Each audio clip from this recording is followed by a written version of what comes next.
Hello again, everybody, and welcome into the Take the North podcast, along with Dan Wiederer of The Athletic. I am Mark Grote, a 6'7" to the score. We are at Haugh as we present this podcast to you on a Wednesday as we get ready for Bears-Browns at Soldier Field this Sunday. What's happening, Dan? Huge week at Haugh, Mark Grote. Huge week. Obviously, the Bears understand what's at stake with a game coming up on Sunday at home against the Cleveland Browns team that they should beat. But if they don't, panic creeps into the building. And so the purpose is elevated, I think, this week. And I think the Bears understand everything that is playing out right now. Panic would be fair. Panic would be fair if the Bears were to lose this game. It's funny, and the Bears understand that too. Kevin Byard today, when we were talking to him, he said straight up at the end of our Q&A with him, sure seems like you're going to need 11 wins to go to the playoffs this year. We're not even talking about the division at this point. And he's right, man. I mean, that's certainly what it feels like. And listen, the only way to get to 11 wins is to get to 10 wins first. And so the faster you get to 10 wins, the closer you are to 11 wins. This is basic math. We'll get into some of the basic math that wasn't working here at Haugh in a few minutes, but that is one piece of basic math that they understand. 10 comes before 11. And so that's why Sunday's game against Cleveland is so important. We're not going to get a real injury update today as the Bears are not practicing. I think a walkthrough at most is what's happening out here, so there will be projections on the injury report. But one thing that the Bears head coach Ben Johnson did share with us, pretty key in the way that Ben Johnson sort of ominously answered the question of Kyler Gordon, and the question was phrased as coming out of the Green Bay pregame, where it was determined that Kyler Gordon was hurt. He was asked, Ben Johnson, are you hopeful that Kyler Gordon will return soon? Some of what Ben Johnson said, the key stuff he said in relation to that, Dan, was to be determined. And coming out of that one, says Ben Johnson, it didn't look very good. I would not count on any major contributions this year for the rest of the way for Kyler Gordon, or at least that's the way it feels right now. I mean, the head coach dropped breadcrumbs that lead you right to a conclusion that Kyler Gordon won't play the rest of this season. I think that's pretty clear with the tone and the sentiment that they've been expressing over the last couple of days. And it's a lost season for a player that the Bears rewarded handsomely with a contract extension back in April. It's unfortunate. They've obviously been without him for 10 games already. They're going to be without him for the final 4. And you just have to find ways to keep that secondary patched together as best you can with everything they've got going on. I walked into the week thinking that there were 3 key injuries to keep eyes on, obviously Gordon being one of them. I think just keeping constant tabs on Jalen Johnson and how he comes through some of this game action is important at this stage. And then Rome Odunze, who missed the game in Green Bay with a foot injury. We don't have any word on whether he is going to be back on the practice field this week. And so we got to keep our eyes open for that as well. No doubt. And I think there is a conversation that as we come down the stretch and in crunch time and in winning time and everything gets a little bit harder as you forge for a playoff spot, and the hope obviously is that the Bears get into the playoffs.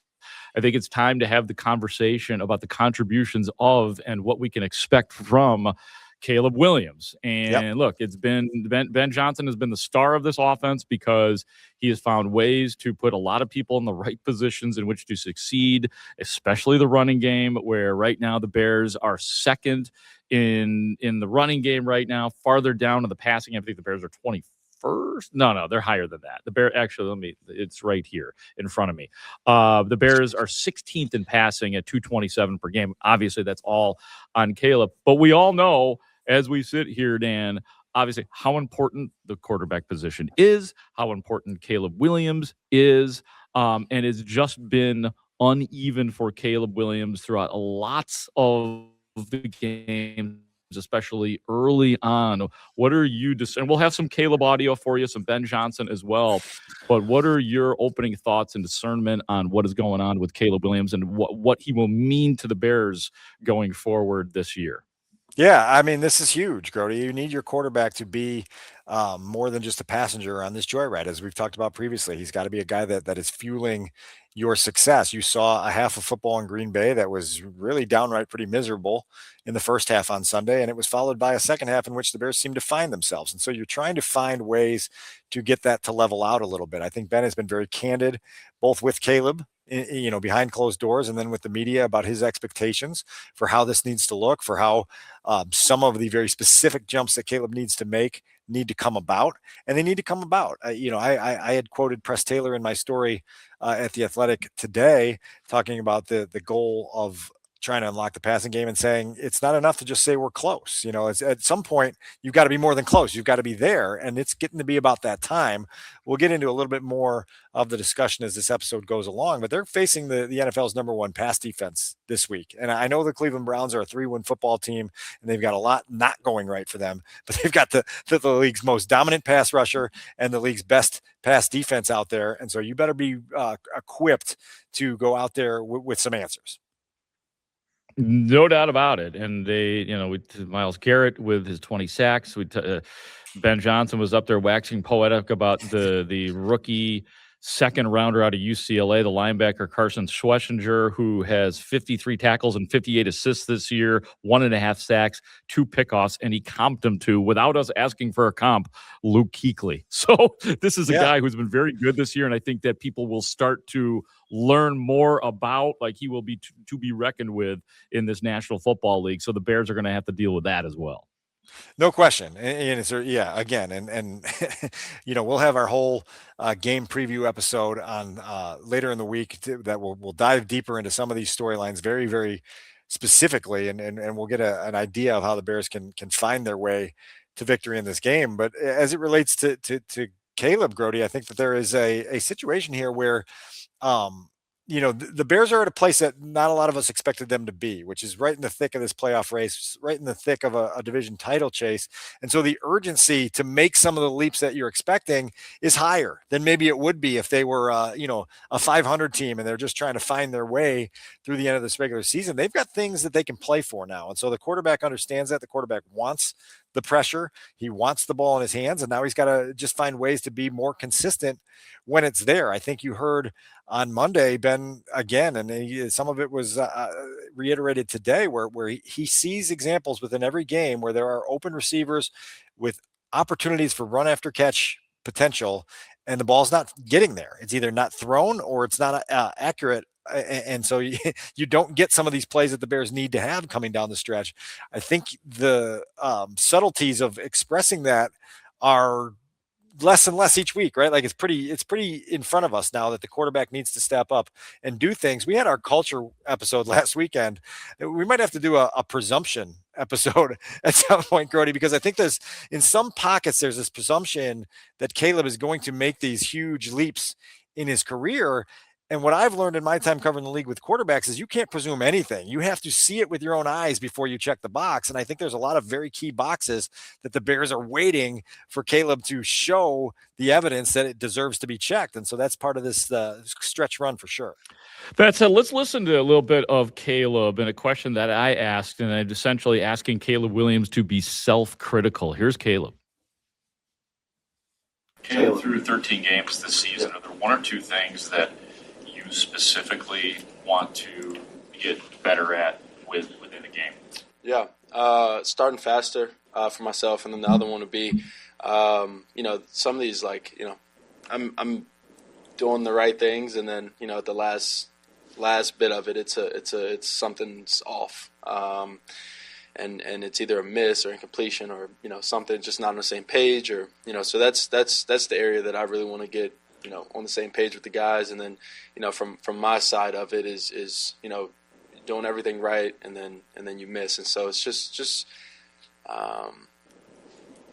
sharp focus and sharpening my focus even more, and just making sure, starting fast and having that sharp focus from the beginning.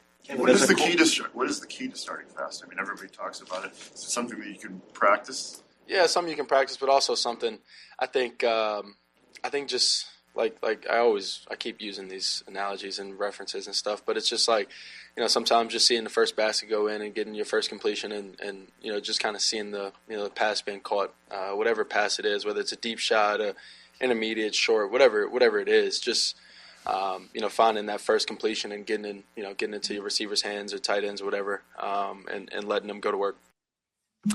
You can hear the frustration in Caleb's voice when he's talking about that. And I wanted to get in a follow-up, and I was never able to because it was a very aggressive room, as it usually is. Was it ever? When Caleb was in there. But, Dan, what I took out of that was, and there's a lot in there, but he talks about and mentioned it a couple times today about doing the right thing, doing what he's told to do, and finally seemingly mastering some of that pre-snap stuff.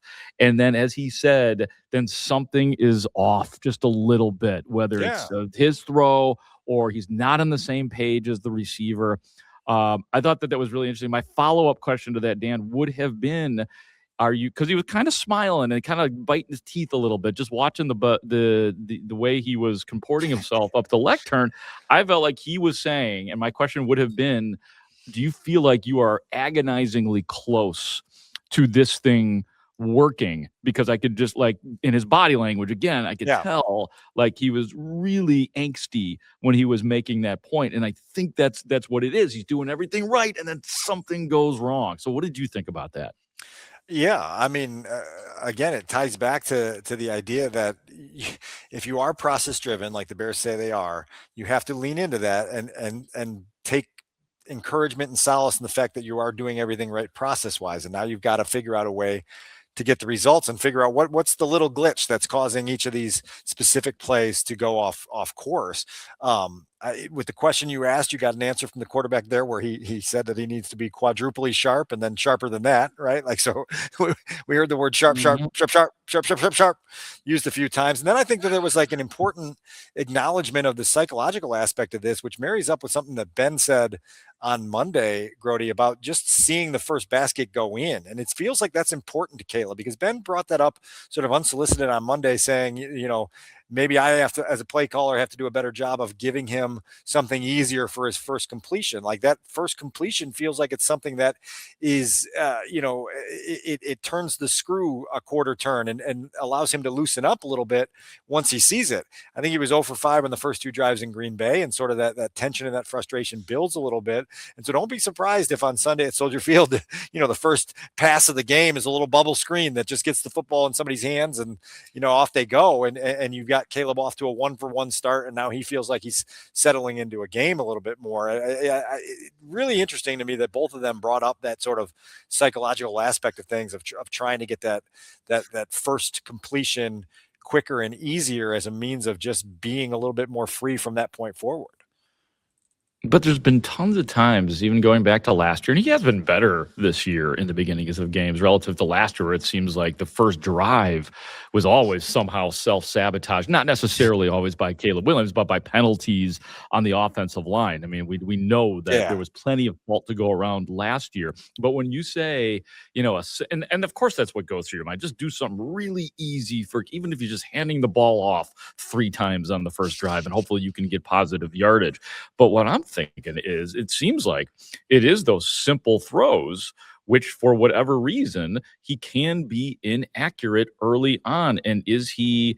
I know it's the easy thing to say that he's too amped up at the beginning of the season, or at the beginning of a game, which would be understandable at Lambeau with the stakes. So what I am building up towards here, Dan, is maybe fling it downfield, like go deep, like a bomb early on, where he could just unload and use every bit of that adrenaline that is popping in his arm, as opposed to just asking him to make a simple pass, because it's often the simple passes that are inaccurate or have too much juice on them, as Dan Wiederer might say, in a different context, obviously, or the touch is just not there. Well, like so many, like his throws on that first drive against the Packers were overthrows, like too much on him. So maybe let him, launch one early on, because it is the simple stuff that ain't happening early in games. I'm going for the third pass. I'll call for the launch on the third pass. You're getting 2 easy ones, and then you launch one, and you see if you can unlock something on Sunday in an environment that we'll get into in a few minutes is going to be a little bit more extreme than the Bears are used to playing in, obviously, going into this football game. But there's an inconsistency here. And I thought that, Ben addressed it a little bit on Monday. Jason Leisure asked him a good question about kind of helping Caleb through the roller coaster a little bit. And so that'd be an interesting piece of sound to listen to here and marry up with what we're talking about. But here's Ben Johnson answering the question about inconsistency. Hey, Ben, it's another game with Caleb where we see a lot of the really high potential, but we also see him struggle for a stretch. Do you identify any reasons for the inconsistency? And when do you think it's reasonable to expect him to level out? Yeah, There's certainly some that you talk about each week where feel like guys are open and we can certainly give them the ball on time and give them a chance to run after catch and all that. And then there's that mix of, oh my gosh, that's one of the most incredible plays I've ever seen in my life type deal with him. So I do acknowledge your point there. And that's something we're striving to do is combine both of those worlds to where we think we're going to have a really good quarterback in this league, really dangerous quarterback in this league, really dangerous offense, really good team for a long time when we're really able to combine both of those thought processes. So we're not quite there yet. We're working diligently every day. I've said it every week that you see growth in so many other areas that I think when that last little bit comes along, I think we're going to be really pleased with where we are. I love that last sentiment from Ben Johnson of acknowledging the volume of growth that's been shown since the start of the spring here as a thing that they can all sort of lean into and say, yeah, we're moving in the right direction. Are we moving as fast as we'd like to be at this time of this part of this important season? Probably not, but we are moving in the right direction, and it gives you hope. And you hear him use the word dangerous. He believes that this quarterback and this offense can be very dangerous once Caleb starts to do, as he said at the start of that bite, finding open guys who are there for him and available and hitting them with passes that allow them to go do some RAC stuff, some run after catch stuff. And so, again, like Ben says, when he gets that done, I say if he gets it done, right? Like that's one of those checkpoints that you just can't presume you're going to hit. And so Caleb's now got to start to put together the evidence that he can reach that checkpoint and that he can be a guy that is able to do the simple stuff better and then make the dangerous stuff even more dangerous because he's so good at doing the simple stuff. Right. And Ben Johnson sees it the way I think you and I see it. And if anybody, for those that are being realistic and really watching what's going on with Caleb Williams, Ben Johnson nailed it by saying, yeah, man, like sometimes we see the special and he does spectacular things. And there were some of those moments in that game. Obviously the 26-yard pass to Cole Kmet was pretty elite. The 28-yarder to Luther Burden on the final drive was excellent. The pass down the sideline to Devin Duvernay was great. But there's so much, and you heard it from the damn head coach. There is a lot more that goes into it in making this guy a complete quarterback. And the other thing he said in a separate cut when he was essentially asked about being amenable to coaching, which Ben Johnson, yeah, he's been amenable to coaching all year, but what he needs is, and he said this, needs more reps. I mean, he was giving out like ridiculous. He's had 500,000 reps. He needs 1 million reps. He needs more reps this year. He needs 1 million next training camp. He's already talking about that. That is what Ben Johnson, and he said, and he ended it with that he's comfortable with that process, but Ben Johnson telling us that quarterback, that Caleb Williams needs a lot more repetition. So I'm glad you brought this up because I'm going to put my teacher hat on now because Ben did the math way wrong. He did the math way wrong there. He said that Caleb needs 1 million reps. He said he was talking about this with Declan Doyle. Caleb needs 1 million reps. He's got 10,000. Now they just need 100,000 more. And I did the math in my head. I said 110,000, 1 million. We're still 890,000 reps away from the 1 million reps that he needs. And so sorry to correct the coach there, but that was a very important thing that we had to distinguish in terms of the volume that you're trying to get with Caleb. Point taken, though. That this is a time thing. It's a time on task thing. And the Bears are going to have to figure out a way, obviously, in the short term to, troubleshoot without the ability to get those 1 million reps between now and January 1st. Like you've got to just do what you got, do what you have now with what you're working with. And then, the off season will come and you'll try to get, a couple 100,000 more reps, I guess. And then we'll see where we can get to the 1 million. Yeah.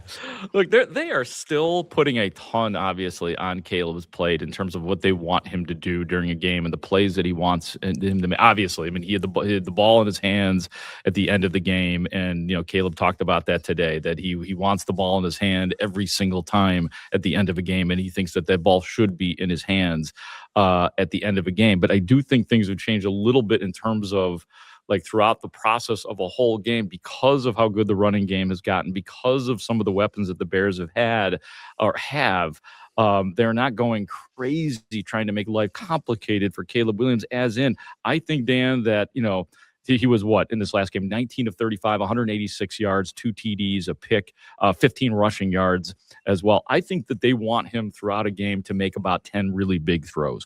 That if it's the second quarter and it's 3rd and 8, they want Caleb Williams to make that play, a big running play maybe, or an option in the third quarter. They want him to make that play. They want the ball in his hands, obviously, on the final play of the game. But the Bears are situated and assembled as a team that can, at this time, take a lot of the heat off of Caleb Williams, but they still need him to. I guess the word I'm looking for is still need him to make more of those clutch throws throughout the entire game to help this team and keep the offense advancing. Yeah, and they don't all have to be, special off-script, highlight reel, stop the YouTube, call your buddies in the room and replay it type plays. They just have to be plays that, keep the offense moving in the right direction. And I think you're absolutely right on that. And so, look, like these demands aren't going to diminish the further Caleb gets along in his career. The higher he ascends, the more demanding it gets. And so, you know what you signed up for, what's the responsibilities are. And obviously with the Bears in the thick of a playoff chase, quarterback play is going to be a deciding factor in a lot of these football games. Look, like maybe it's time to segue a little bit because there's 2 things that Caleb's going to have to deal with on Sunday in Cleveland. Again, we'll document some of this more in our next episode, but you've looked at the weather forecast. It's going to be 20 below wind chill factor on Sunday at Soldier Field, 6 degrees, I think, on the temperature, the game time temperature. That's cold, man. And I know the building can sort of minimize, it's just cold, you go out and play football. Until you're in those elements, you don't know how they're going to affect you. And I think it particularly for a head coach and a quarterback, a play caller and a quarterback, you've got to be aware of how the elements are impacting you, right? And you've got to adjust to that in real time. You can't really plan for it during the week. You've got to get into it and say, is this affecting us in any way? I will put one footnote on that. Josh McCown was the quarterback of that Monday night game against the Cowboys, which I think is the coldest game that I've covered since I was on the beat. And he led the Bears to a scoring drive on every single possession in that game. So it's not like it's going to completely water down the quarterback play on Sunday, but it is a factor. And I think everybody needs to be aware going into the football game that the cold it's an element. Yeah, it is. Hey, Dan, I did sidelines for 5 years on the Chicago Bears sidelines. Trust me, I was in every possible situation of the cold. So I get it. I understand it. I was thinking about this too the other day because we were talking about past Green Bay games. The 2010 NFC Championship game, I was there sitting in the stands for that game in the south end zone. Probably the coldest game I've ever been to sitting in the stands, which was ridiculous. But you're right. I mean, and I heard you out there, you were asking all those weather questions today, man, because they just came out of the tundra, which is a good tune-up for it. But you're right, man. It's going to be worse than it was in Green Bay, and it was pretty bad in Green Bay. Yeah, and it's something that can affect you, and if it affects you for 2 series, that's enough in a game like this to trip you up, and you don't want that to be the case. And so we'll see if the Bears can figure that out. If Caleb can get himself warm quickly, both figuratively and literally within this game to get the offense humming, and he's also going to have to do it, as you know, Mark Grote, against a certain pass rusher of the Cleveland Browns who very, very clearly has their attention. Yeah, and I got some Ben Johnson audio really quick because I was trying to think of this game in real time, and Adam Stinzinski, our executive producer, just came to the rescue for me. That the Bills game, the Bills game in 2022 might have been the coldest game. Yeah, because I remember that day. I mean, that was the most layers I had on. I accepted paraphernalia from the Bears that day. Was it a Christmas Eve game? That could be right, but it was like I think it might have been a record. Might have been a record for the cold at Soldier Field that day. Yeah, and that game obviously had a lot less at stake for that team than this one does, and it's a real deal. That's Flusy first year, right?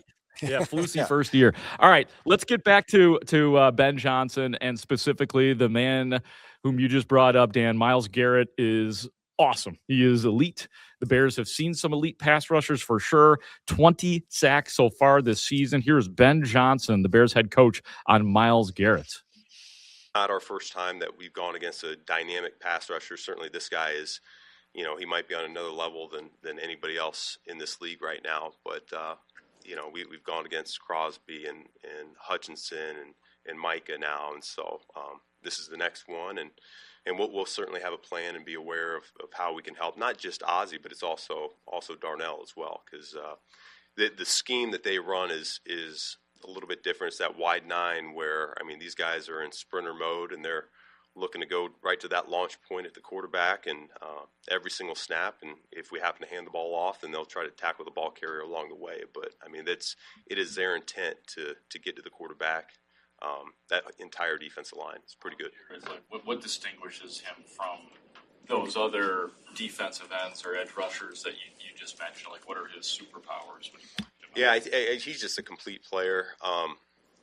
I think when you look at the size and strength and speed, it's just a unique package where he really has it all. I mean, he's very strong. He's got that bull rush that can take a tackle and put him on roller skates and walk him right back into the quarterback, which happens quite a bit because every team that you see on tape, I mean, they have a plan for him to slow him down, and yet the chip gets off of him and he just still walks that tackle on back into the quarterback. And so he does a great job with that. And then, heaven forbid you ever leave him one-on-one, and that's really where, he shows up. He's almost unblockable that way.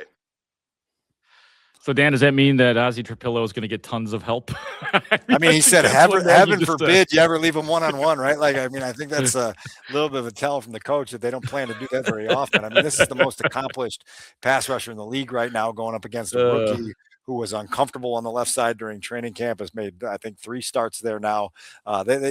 When you're an opposing coordinator, you're looking for matchups, right? The Browns have a matchup here, and they're going to have to try to exploit it and try to have that win them a game. Myles Garrett's capable of winning you a football game with his play alone.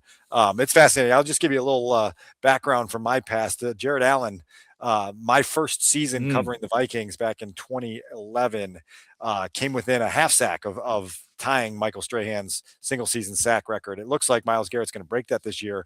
But the comp for me is both those guys played on terrible football teams, and they weren't playing on football teams that had the lead a lot. And so to have that production when you're not in all these sort of obvious passing situations is really, really impressive. To have 20 sacks as Myles Garrett does right now for a 3-win team is crazy. The other part of it is I can tell you, and maybe Jared, with his career over now, would admit to this, in the last 3 or 4 games of that season, Jared Allen didn't play the run for more than 5 snaps, right? It was like, I'm going to pin my ears back and go after the quarterback, whether he's handed the ball off or not. I'm trying to go get that quarterback because that's all you have left to play for. And so, I imagine Myles Garrett will be taking a similar tact here.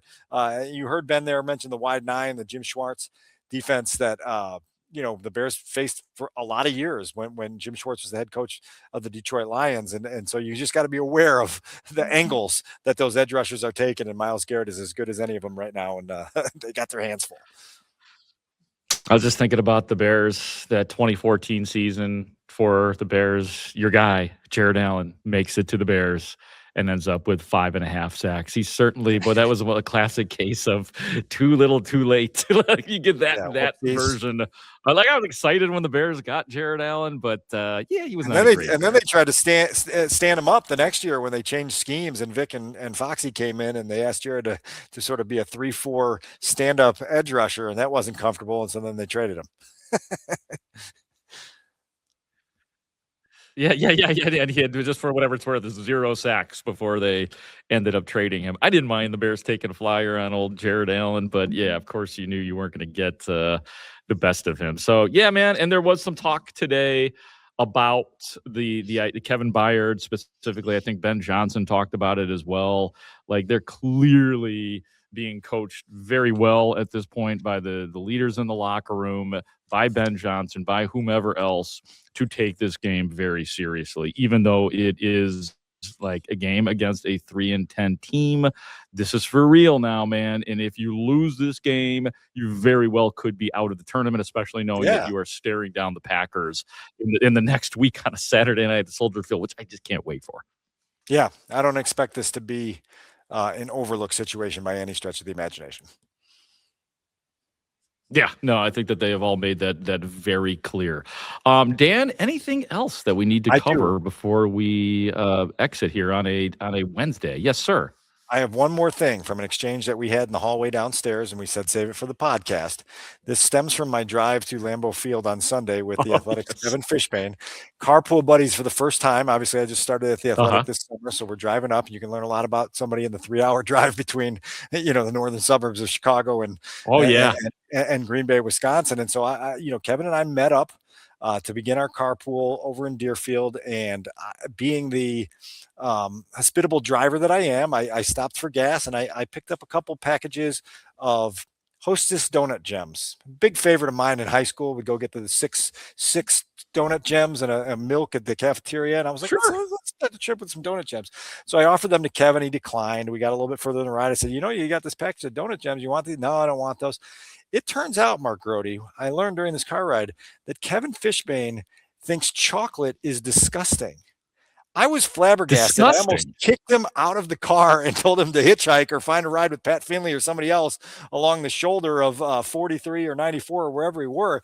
But this is the first time in my life that I've ever come across someone that doesn't like chocolate. I eat chocolate every day, and it's hard when you learn that one of your teammates is averse to chocolate. I just couldn't fathom it, and I just wanted you to weigh in with a verdict. Well, I just looked it up, and chocolate in life has a 98% approval rating. Now, there's 1% in there for the people who have allergies. Like, I get it. So really, it's 99. So Kevin is in the 1% of people that, and he's actually in a very special category because there's people that don't really care for chocolate. You say he finds it disgusting. I imagine it's been life is not what he thought it would be, Kevin Fishbane, because the world loves chocolate. It must be agonizing whenever he looks at a dessert menu. It's the flourless chocolate cake. It's the turtle pie. It's all of that stuff. So quite frankly, my reaction to this is it's the waves and the difficulties that Fishbane has had to go through in his life, not liking chocolate and facing up to it. Really, I feel some sympathy for the guy. I would explore tongue replacement surgery, to be honest with you, if I was him. I don't know what I would be doing. What was that, Dan? You cut out. I said I would be exploring tongue replacement surgery if I were him, because I don't know if I could live a life where I felt like chocolate was not in my wheelhouse. Brody, I'll also attack this on, because Kevin does have a nut allergy. So he has a nut allergy. He can't have nuts and he can't have chocolate. And so, our resident media room baker is Dion Miller. And several years back, this was when Rich Campbell was still on the beat, she made a really tasty dish that she left there over under the whiteboard over there, and it had nuts, and Kevin couldn't have any of that. And so Dion found out. She's like, oh my God, I feel so bad. I made something that Kevin couldn't have. And then the next week she brought in something that was extra chocolatey, and Kevin, not wanting to rock the boat, never said, I don't do chocolate either. And so this is maybe a revelation. I've probably gone too far here on the Take the North podcast and letting some of these secrets out of the bag, and Kevin will never drive with me again. But it's wild times sometimes in the Hell media room. I'm hearing right now, I'm being told right now, Kevin Fishbane does not like French fries. My God, what is wrong with this guy? And by the way, Dion, if you happen to be listening to this podcast, and we are lucky if you are, do not change your cooking for Kevin Fishbane. I'm sorry. He can't go through life finding you. Here's what I've learned in some of the issues that I've had in my life. You have to live life on life's terms. And life's terms, Dan, chocolate. It's there. Stevie Chuck of the Bears PR staff had a birthday last week. He turned 23. I said, Stevie, it's not a birthday unless you announce it in a way where Dion bakes for all of us. So he blew that. And so we missed an opportunity last week to get some sort of cake to celebrate him turning 23. But we'll get that rectified. The holidays are coming. I think Dion's got like some puppy chow in there today. And we'll get in requests there. My birthday's coming up, and usually I'm able to put a VIP request in for that week. Okay. All right. Make sure it's very chocolatey. Extra chocolatey and very nutty. Yeah. I love it. All right. Let's get out of here. More revelations on Kevin Fishbane on the next podcast. But for Dan Wiederer of The Athletic, for our executive producer, Adam Studzinski, I am Mark Grote here on episode 420, bro, saying thank you so much for listening to and watching the Take the North podcast. Great talk. See you out there.